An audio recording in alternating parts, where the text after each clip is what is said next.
집을 준 지 겨우 48일이었어요. 그리고 나는 그 집에서 쫓겨났습니다. 창문엔 여전히 내 손때가 남아있는데 등기부에는 내 이름이 사라졌죠. 내가 평생 일구고 남편과 함께 세운 그 집이었는데 이제는 아들의 이름으로 바뀌어 있었습니다. 믿음이 이겼죠. 내 손끝에서 붉은 도장이 찍혔습니다. 그 붉은 잉크가 내 인생을 삼킬 줄은 몰랐어요. 하지만 그들도 몰랐습니다. 내가 남긴 하나의 서류, 그 한 장이 모든 걸 뒤집게 될 줄은요. 어머니의 복수극 이제 시작합니다. 정확히 48일 만에 나는 거리로 쫓겨났다. 비 내리던 그날 밤 내 이름이 사라진 집 앞에서 나는 문손잡이를 한참 바라보고 있었다. 그 문에는 내 손의 흔적이 남아 있었지만 등기부에는 내 이름이 지워져 있었다. 그 집은 내가 직접 손으로 지은 집이었다. 젊은 날 남편과 함께 벽돌을 쌓고 지붕을 덮으며 살아온 집이었다. 그런데 지금은 내 것이 아니었다. 내 아들이 그 집의 주인이었다. 며칠 전 아들이 내게 말했다. 엄마, 이거 절세를 위한 거예요. 세금이 너무 비싸서 이렇게 하면 좋아요. 그 말에 나는 아무 의심이 없었다. 평생 나를 지켜주던 아들이었고 나는 그를 믿는 게 당연한 일이라 생각했다. 식탁 위에 놓인 서류는 두껍고 낯설었다. 증여계약서라는 단어가 눈에 들어왔지만 그게 어떤 의미인지 깊이 생각하지 않았다. 요즘 다 이렇게 해요. 아들은 부드럽게 웃으며 말했다. 그 미소에는 거짓이 없다고 그땐 그렇게 믿었다. 나는 조용히 도장을 꺼냈다. 손끝에 묻은 붉은 잉크가 번져가며 서류 위에 내 이름이 새겨졌다. 그 순간 작은 불안이 스쳤다. 하지만 며느리가 옆에서 미소 지었다. 이제 어머니도 편하게 사세요. 그 말에 내 불안은 사라졌다. 그 미소는 따뜻했지만 어딘가 차가웠다. 며칠 뒤부터 집안 공기가 달라졌다. 식탁 위에 반찬이 줄어들고 아들의 말수가 눈에 띄게 줄었다. 며느리는 나를 피했고 리모컨을 만지던 손길마저 차가웠다. 저녁 식사 자리에서 아들이 말했다. 엄마, 이젠 열쇠는 제가 가질게요. 그 한마디에 손끝이 얼어붙었다. 열쇠를 왜 내가 가져? 이제 이 집은 제 명의잖아요. 순간 공기가 멎었다. 내 안에 무언가가 부서지는 소리가 들렸다. 그날 이후 나는 점점 집 안에서 자리를 잃어갔다. 식탁의 의자도 내 방에 옮기도 낯설었다. 아들이 내게 말을 걸지 않았고 며느리는 문을 조용히 닫았다. 48일째 되던 날 점심상 위에 국이 식어갔다. 아들이 조용히 말했다. 엄마, 우리 이사할 거예요. 엄마도 방 좀 알아보세요. 그 말에 젓가락이 손에서 떨어졌다. 국물이 바닥으로 번졌고 내 눈물이 함께 흘렀다. 그럼 그때 그 말은 거짓이었니? 엄마도 이제 혼자 살 때예요. 그 말은 단칼이었다. 내 가슴에 박혀 숨이 막혔다. 그날 밤 불 꺼진 식탁 앞에 앉았다. 붉은 잉크 자국이 남은 손바닥을 바라보았다. 내가 왜 그걸 읽지도 않고 사인했을까? 후회가 밀려왔다. 눈물이 떨어져 도장 자국 위에 번졌다. 나는 내 손으로 내 인생을 지워버린 것이었다. 다음 날 나는 말없이 집을 나섰다. 비가 내리고 있었다. 작은 가방 하나, 약통 그리고 도장 하나를 챙겼다. 현관문이 닫히는 소리가 마음속을 울렸다. 그 소리는 마치 내 인생의 문이 닫히는 소리 같았다. 가로등 아래 나는 속삭였다. 가족이 준 상처는 세상 어떤 칼보다 깊다. 하지만 그 상처는 나를 무너뜨리지 않았다. 비는 여전히 내렸지만 내 안에는 조용한 불이 피어올랐다. 나는 생각했다. 가족이 믿음을 버렸다면 나는 기록으로 싸워야 한다. 그날 밤 다이어리 한쪽에 적었다. 이제부터 그들이 가르쳐준 대로 증거를 남기겠다. 손끝에 붉은 잉크가 다시 번져갔다. 하지만 이번엔 지워지지 않을 결심이었다. 비가 내리던 밤이었다. 나는 현관 앞에 서 있었다. 그 집의 문손잡이는 여전히 내 손에 익숙했지만 이제 그 문은 나를 위한 문이 아니었다. 열쇠는 아들이 가져갔다. 나는 낯선 현관문을 바라보다 천천히 발걸음을 돌렸다. 그날 나는 내 집에서 쫓겨났다. 며느리가 내게 말했다. 어머니 너무 마음 상하지 마세요. 이젠 저희가 잘 지켜드릴게요. 그 말이 위로처럼 들렸지만 그 눈빛은 차가웠다. 아들은 말이 없었다. 고개를 숙인 채 현관문만 바라봤다. 진호야, 정말 이렇게 해야 하니? 그 질문에 대답은 없었다. 대신 문이 천천히 닫혔다. 찰칵. 그 소리가 내 가슴에 박혔다. 그날 밤 나는 아무것도 갈 수 없었다. 가방 하나, 약통 하나, 도장 하나를 챙겨 비 내리는 거리를 걸었다. 어깨가 젖어갔고 발끝이 무거워졌다. 그동안 모은 것들을 떠올렸다. 남편이가 일하며 모은 돈, 벽돌 하나하나 쌓으며 지은 집. 그 모든 게 한 장의 서류와 한 번의 도장으로 사라졌다.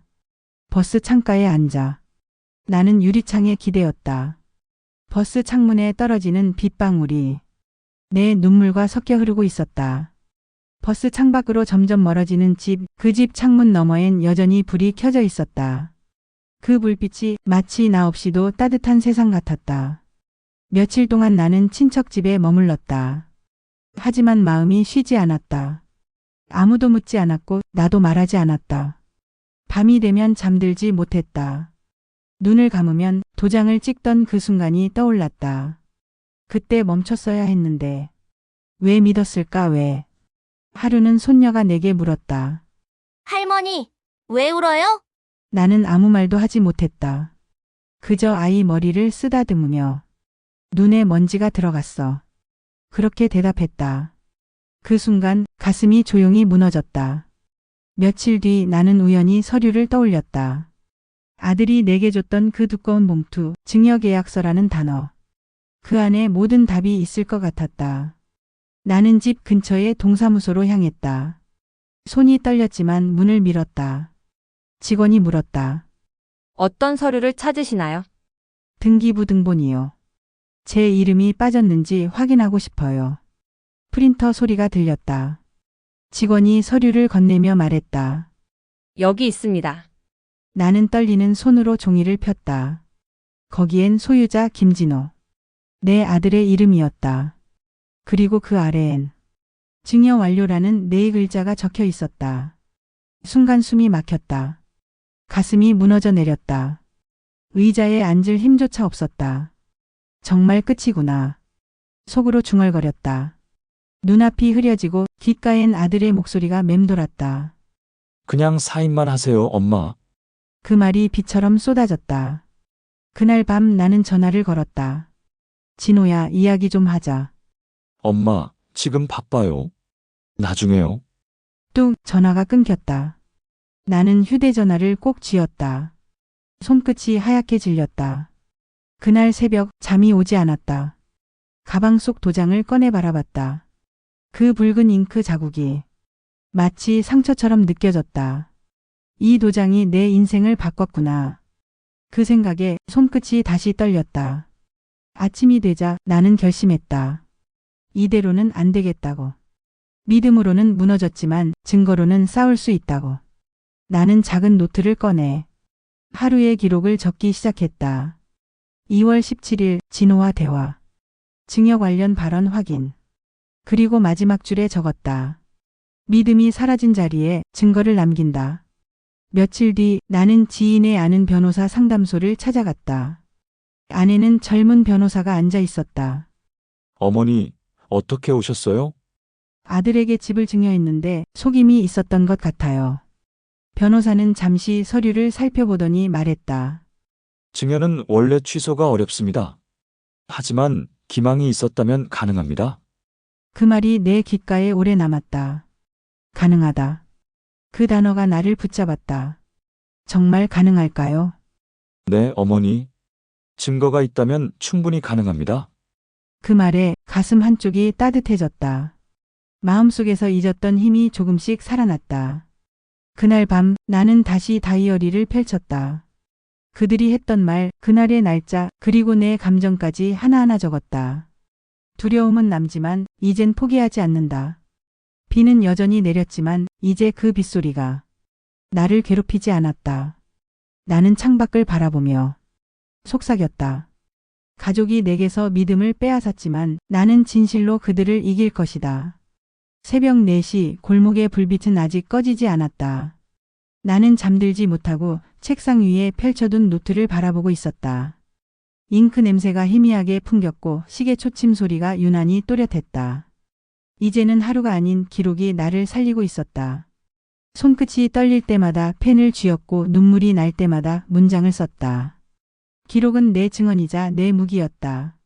그날 아침 변호사에게서 메시지가 왔다. 어머니, 혹시 서류 복사본 있으신가요? 없었다. 그날 이후 모든 서류는 아들이 챙겼다. 없어요.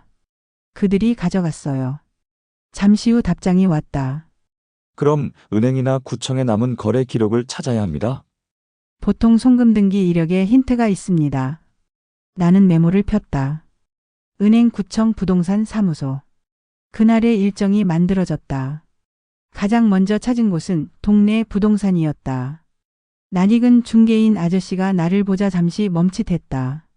어머니, 그날 일 제가 몰랐어요. 괜찮아요. 그날 거래 서류 혹시 복사본 있을까요? 그는 서류철을 뒤적이다가 조심스럽게 말했다. 여기요. 이건 사본이지만 한 장 빠졌네요. 나는 서류를 받아들고 눈을 좁혔다. 페이지 모서리에 찢긴 흔적 그리고 날짜. 계약일 4월 15일. 그런데 내 도장을 찍은 날짜는 4월 17일이었다. 이틀의 차이. 이건 단순한 실수가 아니었다. 나는 곧장 은행으로 향했다. 통장 거래 내역을 요청하자 직원이 말했다. 거래가 많아서 출력에 시간이 걸립니다. 그 몇 분이 1시간처럼 느리게 흘렀다. 드디어 종이가 내 손에 쥐어졌다. 눈을 후던 중 눈이 멈췄다. 4월 16일 김진호 명의로 8천만 원 입금. 그리고 이체자 이름은 오부동산. 나는 숨을 멈췄다. 아들이 내 서류에 도장 찍기 전날 이미 돈을 받았던 것이다. 그건 증여가 아니라 거래였다. 그는 나의 집을 팔아넘기고 그 대가를 미리 챙겼던 것이다. 손끝이 떨렸다. 종이를 구겼다가 다시 폈다. 눈물이 고였지만 울지 않았다. 대신 조용히 말했다. 이게 첫 단서야. 그날 밤 변호사에게 사진을 보냈다. 4월 16일 8천만 원 입금 내역 수취인 김진호. 몇 분 후 답장이 왔다. 이건 큽니다. 이 돈이 증여와 무관하다는 걸 입증하면 사기성 거래로 접근할 수 있습니다. 그는 이어 말했다. 혹시 계약 당일 녹음이나 문자, 주변인의 증언도 있나요? 나는 며칠 전 금자 언니가 준 USB를 떠올렸다. 서랍을 열어 조심스레 꺼냈다. 4월 17일 오전 10시 집안 CCTV. 그날의 아침 영상이 그 안에 있었다. 노트북을 켰다. 화면 속 나는 도장을 찍고 있었다. 아들은 말없이 서류를 넘기고 며느리는 웃으며 차를 따르고 있었다. 이건 세금 절약이에요, 어머니. 그 말, 그 표정, 그 분위기. 모두가 차분했지만 그 차분함이 오히려 부자연스러웠다. 영상 속 나는 잠시 멈칫하며 말했다. 내 이름은 빠지는 거 아니지? 아들이 대답했다. 그럼요, 엄마. 그냥 형식적인 거예요.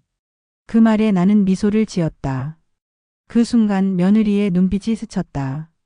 짧았지만 그 눈빛에는 끝났다는 확신이 있었다. 나는 재생을 멈췄다. 화면 속의 나를 바라보며 입술을 깨물었다. 이 영상이 내 증언보다 강하겠지. USB를 조심스레 봉투에 넣었다. 그리고 노트에 적었다. 4월 17일 영상 확보. 발언 내 이름은 빠지는 거 아니지? 그날 밤 변호사에게 USB를 전달했다. 그는 영상의 일부를 확인하고 고개를 끄덕였다. 좋습니다. 이건 결정적입니다. 특히 형식적인 거예요 라는 말은 의도 은폐의 증거가 됩니다. 그의 표정에서 처음으로 확신이 느껴졌다. 나는 미묘하게 미소를 지었다. 드디어 시작이구나. 며칠 뒤 변호사는 내게 전화했다. 어머니, 준비하신 기록 덕분에 내용 증명이 발송됐습니다. 상대 측이 며칠 내 반응할 겁니다. 그 말에 손끝이 떨렸다. 이제 그들도 알겠죠. 내가 더는 침묵하지 않는다는 걸. 밤이 깊었다. 나는 창문을 열고 바람을 들이마셨다. 비는 멎었고 달빛이 조용히 방 안을 비췄다. 노트 위에 잉크가 반짝였다. 4월 16일 8천만 원. 4월 17일 도장. 그 두 줄의 숫자가 내 인생의 전환점이 되었다. 나는 펜을 내려놓으며 속삭였다. 믿음으로 무너졌지만 진실로 다시 세운다.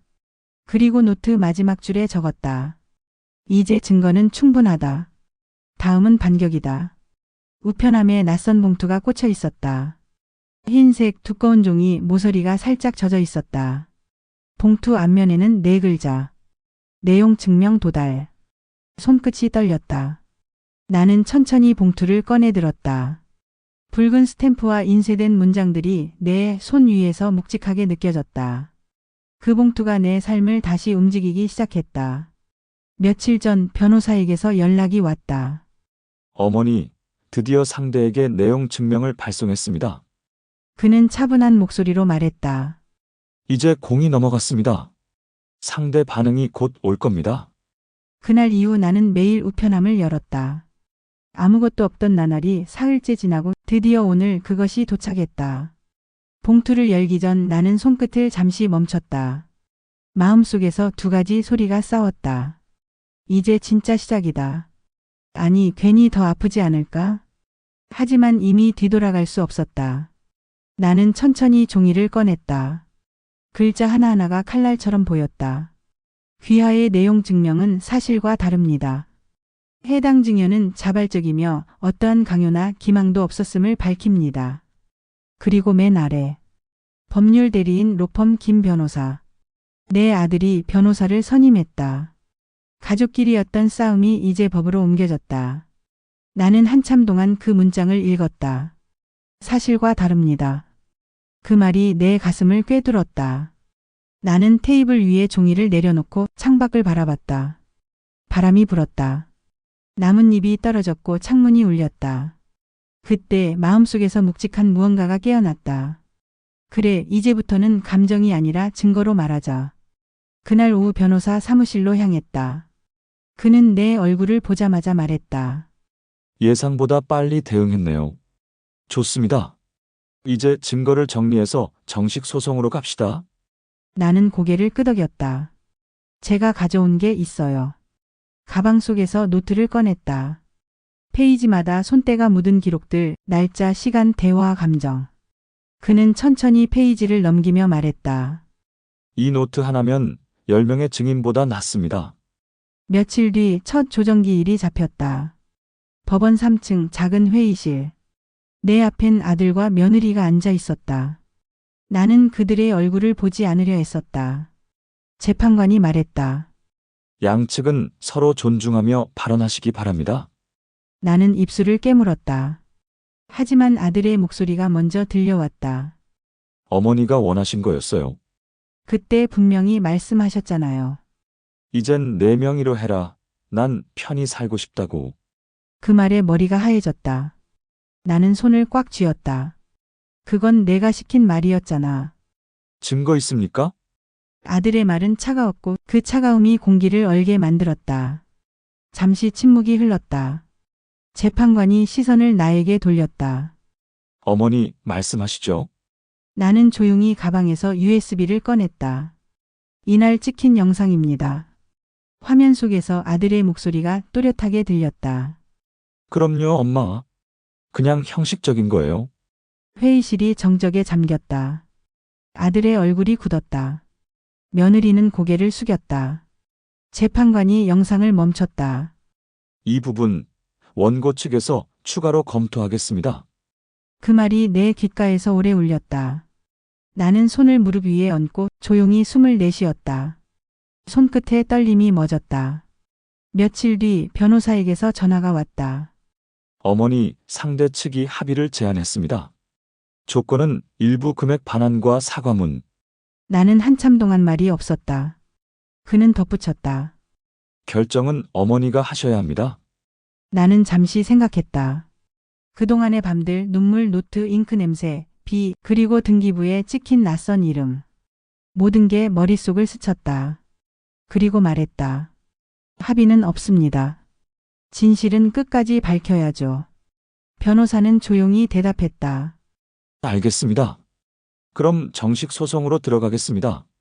그날 밤 나는 불 꺼진 방 안에서 다이어리를 펼쳤다. 손끝이 잉크에 닿았다. 4월 16일 거래 발생. 4월 17일 도장 날인. 5월 20일 내용 증명 도달. 5월 25일 첫 조정기일. 5월 30일 거짓 진술 확인. 그리고 마지막 줄에 적었다. 나는 물러서지 않는다. 창문을 열자 비가 그치고 바람이 들어왔다. 멀리 천둥 소리가 희미하게 울렸다. 그 소리는 두려움이 아니라 예고처럼 들렸다. 나는 속삭였다. 이제 내 싸움은 정의의 싸움이다. 며느리에게서 문자가 왔다. 어머니 정말 이렇게까지 하셔야 해요? 나는 답장을 보내지 않았다. 대신 노트에 적었다. 응, 이렇게까지 해야 돼. 며칠 후 신문에 한 문장이 눈에 들어왔다. 법은 느리지만 기억보다 오래 간다. 나는 그 문장을 오려서 노트 표지 안쪽에 붙였다. 그리고 펜으로 적었다. 기억은 흐릿해도 증거는 남는다. 재판 당일 아침 하늘은 잿빛이었다. 하지만 오늘은 비가 내리지 않았다. 비가 멈춘 하늘 아래 나는 법원 계단 앞에 섰다. 손에는 다이어리와 붉은 도장이 들려 있었다. 그 도장은 내 인생의 상처이자 증거였다. 한때 나를 속였던 그 도장으로 이제는 진실을 찍어낼 차례였다. 로비 안은 조용했다. 사람들의 발소리가 대리석 바닥 위로 번졌다. 나는 번호표를 확인하고 법정 303호 앞 의자에 앉았다. 그 의자에 앉아있는 동안 손끝이 저려왔다. 내 앞엔 변호사가 서 있었다. 어머니, 준비되셨죠? 나는 고개를 끄덕였다. 준비됐습니다. 문이 열리고 내 이름이 불렸다. 나는 천천히 걸음을 옮겼다. 그 짧은 거리조차 길게 느껴졌다. 공간 전체가 내 숨소리를 듣는 것 같았다. 책상 맞은편엔 아들이 있었다. 그의 눈빛은 피곤했고 멸종된 감정처럼 공허했다. 그 옆엔 며느리가 앉아 있었다. 나는 그들의 얼굴을 보지 않았다. 재판관의 목소리가 울렸다. 사건 번호 2025-712, 증여, 무효 및 손해배상 청구. 나는 고개를 숙였다. 잠시 후 재판관이 물었다. 원고 측 진술부터 듣겠습니다. 변호사가 나섰다. 존경하는 재판장님, 이 사건의 본질은 단순한 가족 간 오해가 아닙니다. 피고 측은 고령의 원고에게 충분한 설명 없이 사전 거래를 완료하고 증여 계약을 통해 재산을 이전했습니다. 이는 명백한 기망에 해당합니다. 피고 측, 이 진술의 사실 여부를 인정하십니까? 아들은 고개를 떨궜다. 변호사가 대신 말했다. 진술의 진위는 확인됩니다. 하지만 그 발언은 단순한 위로의 의미였습니다. 그렇다면 이체 내역 8천만 원은? 그건 부동산 거래와 무관한 개인 간 정산입니다. 재판관이 서류를 들었다. 정산이라기엔 날짜가 하루 전이군요. 증여 계약 이전에 자금이 움직였어요. 그 말에 방 안 공기가 멈췄다. 나는 아들의 얼굴을 바라보았다. 그의 눈동자가 흔들렸다. 그 흔들림 속에 후회가 있었다. 하지만 나는 더 이상 울지 않았다. 진호야. 내 입에서 그의 이름이 흘러나왔다. 엄마는 내가 내 아들이라 믿고 모든 걸 줬어. 하지만 내가 준 건 거짓이었어. 그 말에 아들은 고개를 숙였다. 며느리의 손이 그의 팔을 잡았지만 그는 그 손마저 천천히 풀었다. 재판관이 입을 열었다. 증거와 진술을 종합할 때 이 증여는 기망에 의한 계약으로 판단됩니다. 그리고 마지막 문장이 천천히 낭독됐다. 이에 따라 증여 계약을 무효로 하고 원고 김순자의 소유권을 회복한다. 그 순간 모든 소리가 멎었다. 눈물이 흘렀다. 억울함도 분노도 슬픔도 모두 그 한 줄에 녹아내렸다. 법정을 나서자 햇빛이 비쳤다. 하늘은 깨끗했다. 손에 들린 서류가 반짝였다. 그건 내 이름이 돌아온 서류였다. 소유자 김순자. 사라졌던 내 이름이 다시 그 자리에 있었다. 변호사가 다가와 말했다. 축하드립니다, 어머니. 쉽지 않은 싸움이었습니다. 나는 고개를 끄덕이며 미소 지었다. 고맙습니다. 이제야 제 이름이 제자리로 돌아왔네요. 그는 서류를 건네며 말했다. 이건 단순한 종이가 아닙니다. 이건 기록의 힘이에요. 나는 조용히 속삭였다. 그래요. 기록은 나를 지켜줬어요. 집으로 돌아가는 길 바람이 불었다. 길가의 나무들이 흔들렸다. 그 바람이 마치 나에게 말했다. 이제 괜찮아. 현관 앞에 섰다. 문 앞에서 한동안 멈춰섰다. 이제는 이 문을 열 수 있었다. 열쇠가 돌아가는 소리가 세상에서 가장 따뜻하게 들렸다. 집 안엔 햇살이 들어왔다. 먼지들이 빛 속에서 춤췄다. 나는 한 발 또 한 발걸음을 옮겼다. 그 어떤 화려한 집보다 이 집이 내게는 궁전 같았다. 식탁 위엔 다이어리가 놓여 있었다. 나는 마지막 페이지를 펼쳤다. 오늘 내 이름이 돌아왔다. 그 아래에 한 줄을 더 썼다. 기억은 사라져도 증거는 남는다. 그리고 마지막 문장을 적었다. 진실은 언젠가 돌아온다. 그날 밤 창문을 열었다. 달빛이 방 안으로 스며들었다. 멀리서 들려오는 빗소리는 이제 두렵지 않았다. 나는 창문 밖하늘을 바라보며 천천히 속삭였다. 진호야, 엄마는 널 용서한다. 하지만 다시 속진 않을 거야. 그 말이 공기 중으로 흩어질 때 가슴이 가벼워졌다. 모든 것이 지나가고 나서야 우리는 기억보다 기록이 강하다는 걸 알게 됩니다. 말로는 사라지고 눈물은 마르고 시간은 잊히지만 글자는 남습니다. 그 글자가 결국 진실을 되돌려 놓았습니다. 누군가 내게 물었습니다. 어머니, 그 싸움이 힘들지 않았나요? 그때 나는 웃으며 대답했습니다. 힘들었죠. 하지만 잊히는 것보단 남는 게 낫잖아요. 오늘 이야기를 끝까지 들어주신 여러분, 감사합니다.